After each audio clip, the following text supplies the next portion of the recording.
Since coming into power, Prime Minister Shahbaz's government has given a spate of policy statements and taken decisions about encouraging solar energy as a viable substitute for generating power instead of using imported fuels.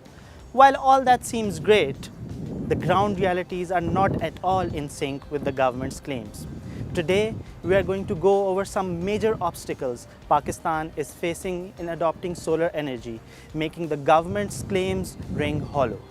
The first major obstacle is import of solar panels. Currently, no import of solar panels is possible for Customs Chapter 84 goods unless approved by the State Bank of Pakistan. No solar equipment letter of credit has been opened in the last 8 to 10 weeks. That's because commercial banks require this approval before they can open a letter of credit. But no permissions are forthcoming and are unlikely to be given in the near future. As a result, import difficulties of vendors have cost them huge sums of money because costing was done when the dollar was going at 180 rupees. Right now, it's going at rupees 239. The second obstacle is difficulties in port clearance. Hundreds of equipment containers are at ports where the importers cannot clear the goods as the original shipping documents required for clearance are not being released by the State Bank of Pakistan.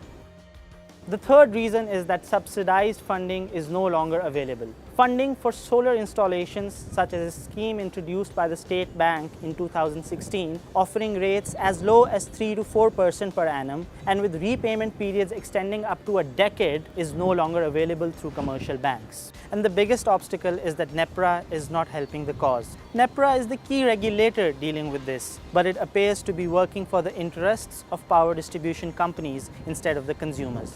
For example, NEPRA published a notice on August 24 this year relating to the amendment of Net Metering Regulations 2015, which is a blatant attempt to undermine the financial interests of the rooftop solar generators by reducing the compensation they get for the export of surplus energy to distributing companies.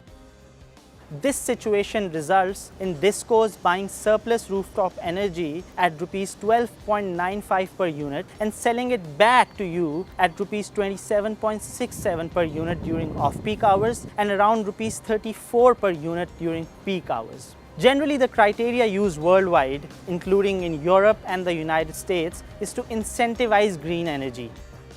Not only is capital installation subsidized, but the power distributors are mandated to buy surplus energy at the same rate as is being sold to them. Solar energy requires maximum incentives to grow so that the country can get out of the current cycle of huge and unsustainable trade deficits, where the main contributor is energy imports.